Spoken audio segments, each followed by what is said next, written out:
Hello, this is Dr. Do again. This video is going to continue with the historical dynasties or events or important historical figures. Today I'm going to talk about one of the person. Whether this person is historical or legendary, I couldn't tell. From my understanding, it could be real or could be legend. But because it's so famous, so I'm going to talk about this person and her family. She is Yan's family, actually, in Song Dynasty. I mentioned it before, and there's some Beijing opera stories. Why, if you follow my other streams, many of my Beijing opera from this old lady, Lady She. This She is, she had a title given by the emperor, just like the Dame, currently Dame, for example, given by the queen. And this lady had also a name called the Great Grand, I don't know what to say, great, just the Great, probably, the Great. Sure, okay. The Great Sure, probably I just put that way. She and her husband Yan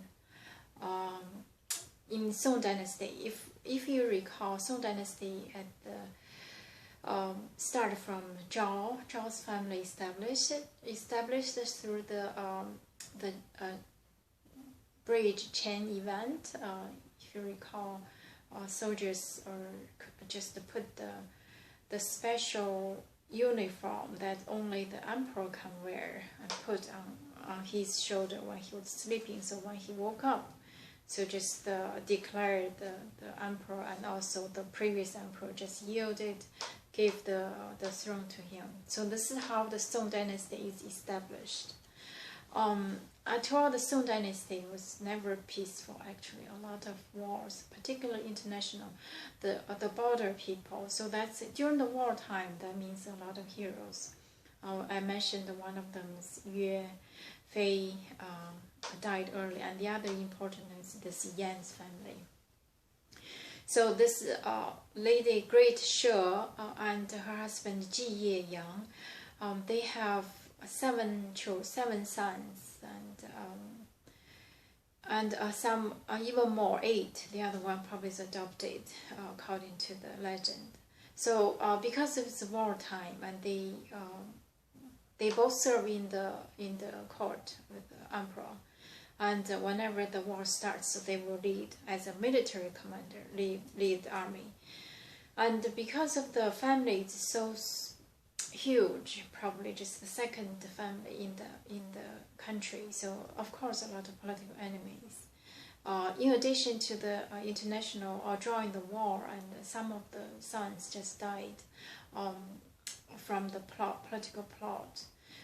So there's the war was with the border Mongolian at that time, or some other minorities just fought together. So these two. This couple, there's a special wall, I think, was set up. It's kind of the domestic political enemy, and the army from the international. They set a plot, so then the family went to the war, and then lost many men in that war. Completely lost. The older from the father at that time, Ji Ye Yan, and also his sons, probably 1, 2, 3, and then 5 was become a monk, and also the 4th and the 8th was just taken as a captive. If you follow my other stream in the Beijing opera, the son of number 4 became the son-in-law of the empress of that enemy's country.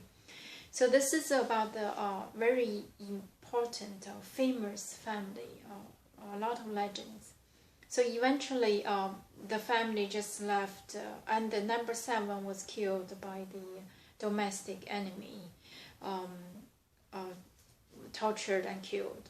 Because the family is so big, so just this number, so a lot of enemies anyway. So then the number 6, it survived. Just the one, this branch keep going in the country with the mother. Okay, so the number 6 survived because he was not a knight type. He was the politician. So he held the position to guide and to advise and to not in the battlefield. That's why he was preserved and continued to serve. And he started to fight later on when all the others lost. This number 6 This number 6 also married the previous emperor's princess. So this just keep going. And then eventually he was at his age, and also he has to, because others are all gone, so he has to lead. So he started to lead the war, and he died also, and passing down to his son, and his son, even his grandson, they all died during the war.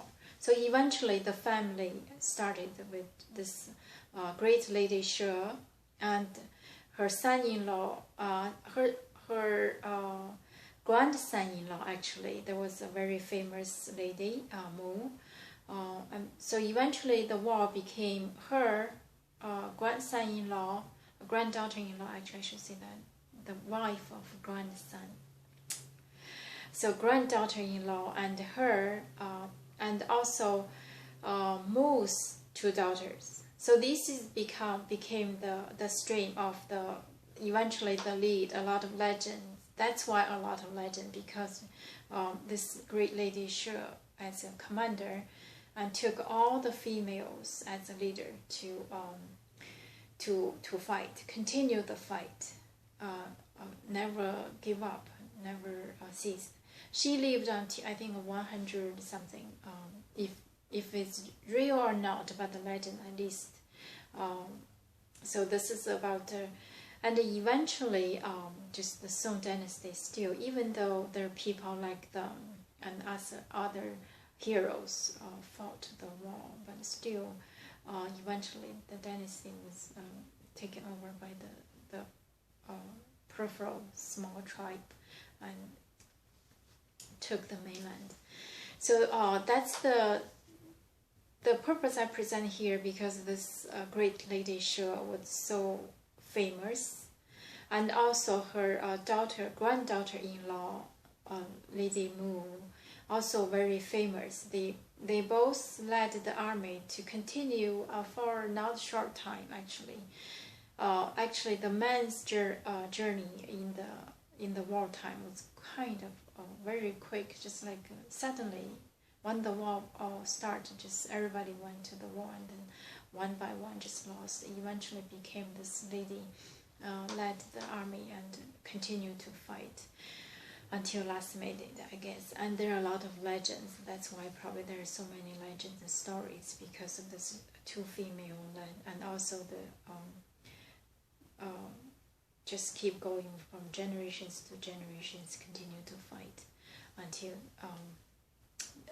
nobody from this family could. And then I think the country just kept the 2 emperors was even captive by the enemy nation and took them to that land as a captive. So this is about the Song dynasty and some legend. This great lady She. I'm gonna stop here. By the way, so if you're interested, you can follow